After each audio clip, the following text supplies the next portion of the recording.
Coucou les amis, j'espère que vous allez bien. Je vous retrouve aujourd'hui pour une vidéo concernant sa force intérieure. On m'a posé les questions à savoir comment développer cette force intérieure. C'est l'objet de mon livre La puissance de notre force intérieure. Et il faut avoir en tête 4 mots-clés, voire 5. Les mots-clés sont courage, gentillesse, force et douceur. Ce qui chapeaute le tout, ce qui drive en fait cette force intérieure, c'est notre lutte contre toutes nos peurs. Toutes nos peurs, peur de perdre, peur d'échouer, peur de réussir, peur de mourir. Toutes les peurs, il faut prendre conscience que on doit mettre à l'épreuve notre détermination à vivre dans l'énergie de l'amour. Et ceux qui me connaissent maintenant, je parle toujours d'énergie. L'amour, c'est toujours la réponse à tout. L'amour, on va dire, l'opposé de la peur. Pour avoir moins peur, on va plus se centrer et se réconforter par rapport à ce qui peut arriver de bon pour nous, être positif pour nous, parce que de toute façon personne ne va le faire à votre place, hein, donc il faut comprendre que cette force intérieure, elle se développe à force d'épreuves, de tempêtes, de naufrages, d'obstacles, voilà, et je le dis d'une façon nonchalante exprès parce que c'est le challenge de la vie. C'est le challenge de la vie, et la vie, elle va vous mettre des épreuves. Est-ce que vous allez passer le test ou pas?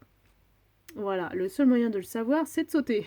Malheureusement, c'est parfois, on n'a pas le choix, et ne vous dites pas que vous êtes tout seul à vivre cette période d'instabilité, de perte, de vide émotionnel, de burn-out. Voilà, on est tous face à ces épreuves-là tôt ou tard dans notre vie. Donc c'est un cycle normal de vie. L'important, c'est de comprendre qu'au-dessus de la peur, il y a quelque chose de formidable, de leçon de vie qui va nous marquer et va nous transformer vers quelque chose de mieux. Si on ne retient pas effectivement nos erreurs et qu'on ne va pas chercher à s'améliorer, à faire évoluer notre vie et aussi notre être intérieur, on risque de toujours répéter ce schéma où on aura toujours peur d'affronter les choses. La peur, elle est un peu liée aussi au déni. C'est-à-dire que si on va répéter des erreurs, hein, on sera toujours dans le déni de comprendre cette leçon de vie. On va refuser d'admettre ses peurs, on va se mettre dans l'illusion. Parfois, pour moi, l'exemple toujours type, c'est le masque de l'ego. L'ego, il nous fait croire toujours des choses, qu'on est formidable, qu'on est le meilleur et que de toute façon, on va toujours être victorieux hein, au bout. Donc la victoire basée sur l'ego, elle va plus vite, c'est vrai. Elle va plus vite. Mais elle vous fait tomber tôt ou tard. Donc voilà, il faut trouver son équilibre dans la balance. Est-ce que vraiment je suis cohérent avec mes choix et les directions que je prends pour ma vie? Déjà, le déni, il faut l'enlever. Hein, faut l'enlever parce que le déni, il peut vous faire vraiment croire des choses que vous seul, vous allez y croire. Alors que les autres, ils seront tous au courant que, non, vous êtes dans l'erreur. Hein, donc, mais par contre, on n'aura pas le courage de vous le dire. Ça, c'est l'être humain. Et donc, on va soumettre nos peurs au miroir, à notre miroir. C'est une dure épreuve de se regarder en face, surtout pour ceux qui vivent dans le déni, ceux qui portent des masques, ceux qui ne veulent pas admettre que leur vie, elle peut être meilleure. Mais souvent, on reste souvent dans cette position confortable de c'est pas mal maintenant, j'ai trop peur de ce qui peut arriver, ça va chambouler toute ma vie, je prends pas le risque, j'ai peur. Donc voilà. Et le courage, lui, c'est un ami, le courage, parce que lui, le courage, il va vous pousser à trouver cette force. Et cette force, c'est une ressource intérieure. N'allez pas chercher une force de l'extérieur. Ça ne peut venir que de vous, de vos propres ressources. Et cette force intérieure, elle va vous guider à faire face à la peur, mais en toute confiance. Donc on a quand même besoin du courage et de l'énergie de l'amour pour pouvoir affronter toutes ces épreuves de la vie. Et se dire, après ça, je serai peut-être plus le même, je serai peut-être plus la même, mais c'est la conséquence logique de la transformation, des chamboulements dans notre vie. C'est-à-dire qu'on ne peut pas affronter quelque chose et ressortir la même personne. Dans ces cas-là, on n'a pas compris. Et là, on refait un cycle de schéma répétitif. La vie, elle est assez sympathique si vous ne comprenez pas. Donc moi, j'ai choisi de comprendre tout de suite. Voilà. J'ai choisi de comprendre tout de suite pourquoi on me mettait les choses sur mon chemin et quels étaient les signes pour pouvoir me guider dans le bon sens. Et ça, c'est propre à vous-même, c'est-à-dire c'est votre personnalité, c'est vos valeurs, c'est vous savez qui vous êtes pour savoir ce que vous voulez dans la vie. Donc, vous allez prendre toujours le choix, et le meilleur des choix, c'est celui du cœur. Donc, quel que soit ce qu'on vous met comme poudre devant les yeux, le cœur, il vous ramènera toujours à quelque chose de profond en vous-même qui va vous dire je suis pas dans le bon truc, j'ai pas choisi la bonne personne, ou j'ai pas fait le bon choix comme associé, ou voilà. Il y a toujours des signes sur le chemin, hein. Faut juste être capable d'avoir cette ouverture d'esprit et de se dire je tolère ou je tolère pas. Ça veut dire qu'il faut faire preuve de compassion, mais il faut pas être non plus je veux dire gentil mais pas idiot, quoi. Compassion, oui, mais jusqu'à vos limites. C'est-à-dire que vous devez être capable de dire non si ça vous convient pas du tout, ou si ça ne vous correspond pas.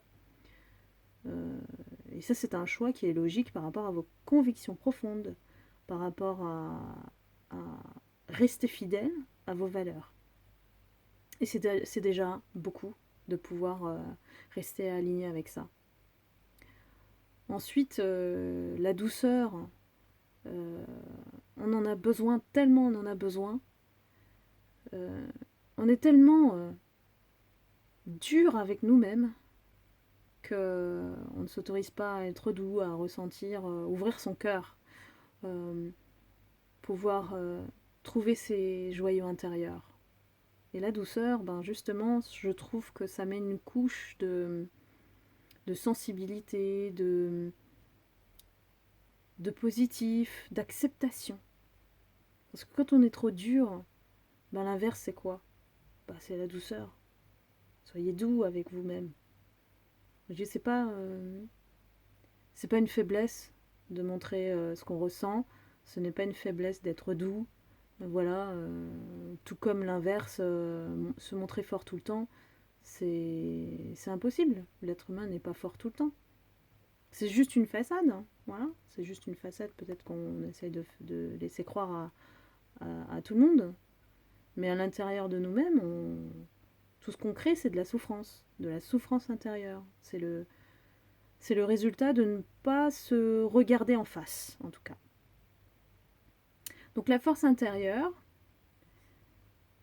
c'est avoir tout ce courage et mélanger à la gentillesse qui crée une espèce de nature positive pour accomplir tout ce qu'on désire, de relever tous les défis. Vous voyez, moi, je me pose plus de questions, hein. Quand j'aime pas quelque chose, je le fais quand même. Je le fais quand même jusqu'à me dire, bon, ok, c'est pas mon truc, mais je relève le défi. Pour moi, les défis de la vie, ça m'apprend beaucoup de choses sur moi, sur comment je fonctionne, comment je vais dire non, comment je vais communiquer avec l'autre, comment je vais me disputer avec l'autre. Euh, c'est toujours nous et notre rapport avec les autres. Quand on veut apprendre sur soi, souvent on se confronte à des choses positives ou négatives et c'est comme ça qu'on apprend. Là, j'aurais pas supporté du tout. Ou là, ah bah ouais, elle est adorable cette personne, alors que pour une autre, elle est complètement pas du tout son style d'amis. Voilà. Donc, et heureusement, tous les goûts sont dans la nature, j'ai envie de dire. Donc, voilà, faire preuve de compassion, oui, mais jusqu'à une certaine limite. Donc, c'est très important de pouvoir se connaître et d'avoir ce reflet de nous-mêmes qui est authentique, toujours authentique. Et j'ai un petit jeu pour que vous puissiez trouver vos joyaux intérieurs, parce que ce qui vient du cœur, c'est le plus précieux. Donc ne le négligez pas, ne l'occultez pas. Les meilleures des décisions, c'est toujours le cœur. C'est penser avec le cœur, mais agir avec sa tête. N'oubliez pas ça. Et découvrir ces joyaux intérieurs, il suffit simplement de sonder un petit peu votre entourage et de leur demander ces trois choses. 1. Votre qualité principale, comment vous allez être perçu par votre entourage déjà, parce que ce sont eux, hein, votre repère, quelque part, ils vous connaissent, donc votre qualité principale. Et puis, la deuxième question, c'est la qualité que les autres apprécient en vous. Donc, qualité principale en général, gentil, honnête, fidèle, loyal, intègre, voilà. Et la qualité que les autres apprécient en vous. Est-ce que vous êtes calme? Est-ce que vous êtes doux? Est-ce que vous êtes toujours à l'écoute? Est-ce que vous êtes compréhensif? Voilà. Ça, ce sont des véritables joyaux intérieurs dont on n'a pas conscience parce que c'est comme respirer, c'est naturel. Mais nous, on a oublié ça.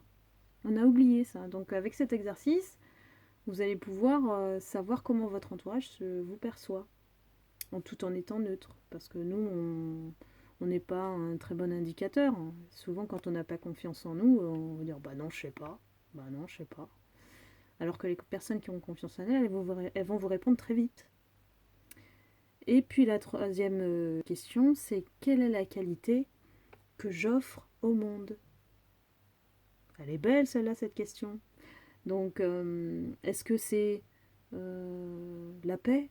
Voilà. Est-ce que vous offrez la paix aux autres? Est-ce que en votre présence, est-ce que c'est de l'attention? Est-ce que c'est de l'empathie? Est-ce que c'est du courage? Voilà, il y a. Qu'est-ce que j'offre au monde? C'est une vaste question. Hein. Ça rejoint un peu peut-être votre mission de vie. Peut-être votre mission de vie, c'est d'aider les autres. Voilà. Donc, se connaître, c'est vraiment essentiel pour développer sa force intérieure. Mélanger subtilement avec le courage, la gentillesse, la force, la douceur. On devient un vrai battant, quoi. On devient un combattant de la vie. Je ne sais pas si combattant c'est le bon mot parce que moi je ne suis pas du tout dans la lutte contre. Pour moi c'est un peu négatif dans le sens où combattant on va faire la guerre et puis on va être le soldat victorieux d'une guerre je ne sais pas contre qui. Voilà. Alors que quand on est dans sa sagesse, on est plutôt en paix avec soi-même. On fait plus la guerre aux autres. On trouve plus d'utilité ni d'énergie à faire la guerre avec les autres. C'est on existe et puis c'est tout. Et puis on pense oui, mais on pense positif dans le sens créatif. On va pas s'alourdir de pensées inutiles ou se poser 3000 questions. Il y a beaucoup de gens qui restent dans leur mental et bloquent. C'est comme si on vous dit voilà, moi j'ai eu le cas récemment, c'est compliqué. Tout est compliqué. Alors, qu'est-ce qui est compliqué? En fait, c'est la personne s'est tellement forgé cette idée dans sa tête que c'est resté bloqué. Il s'est persuadé tout seul que c'est compliqué. Alors que si on va plutôt chercher des solutions, on va se débloquer. Il n'y a que l'action, de toute façon, je l'ai toujours dit, il n'y a que l'action qui débloque. Il n'y a pas d'autre issue par rapport à un blocage mental, en tout cas. Donc voilà, je vous invite donc à découvrir vos joyaux intérieurs, à ne plus vous laisser porter, déstabiliser par les épreuves de la vie. Elles sont là pour vous enseigner quelque chose et à vous d'apprendre la leçon et de passer à autre chose. Je sais, parfois c'est difficile, on reste dans la colère, dans la rancune, mais vous savez, toutes ces émotions négatives, vous êtes en train de vous brûler de l'intérieur. C'est une souffrance qui vous brûle de l'intérieur.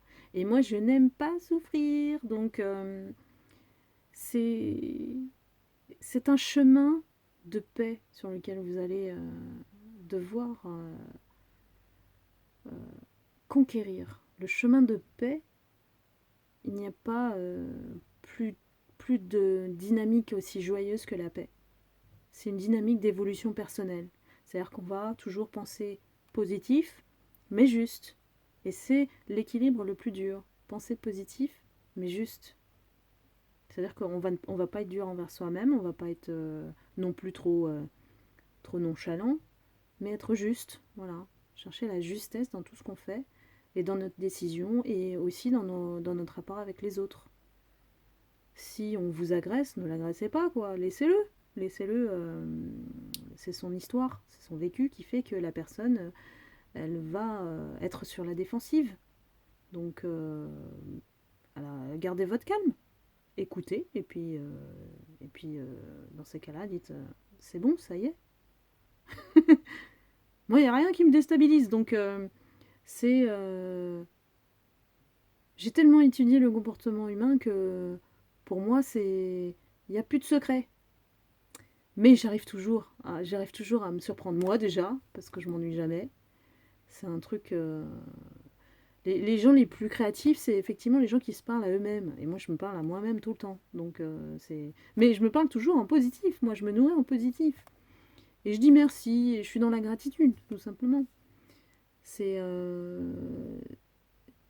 dompter son mental à penser dans des énergies plus hautes. Donc, l'énergie de l'amour. Voilà. Donc, j'espère que vous avez aimé cette vidéo. N'hésitez pas à liker, à partager, à vous abonner à ma chaîne YouTube et à me suivre sur Instagram. Et puis, je vous dis à la prochaine vidéo.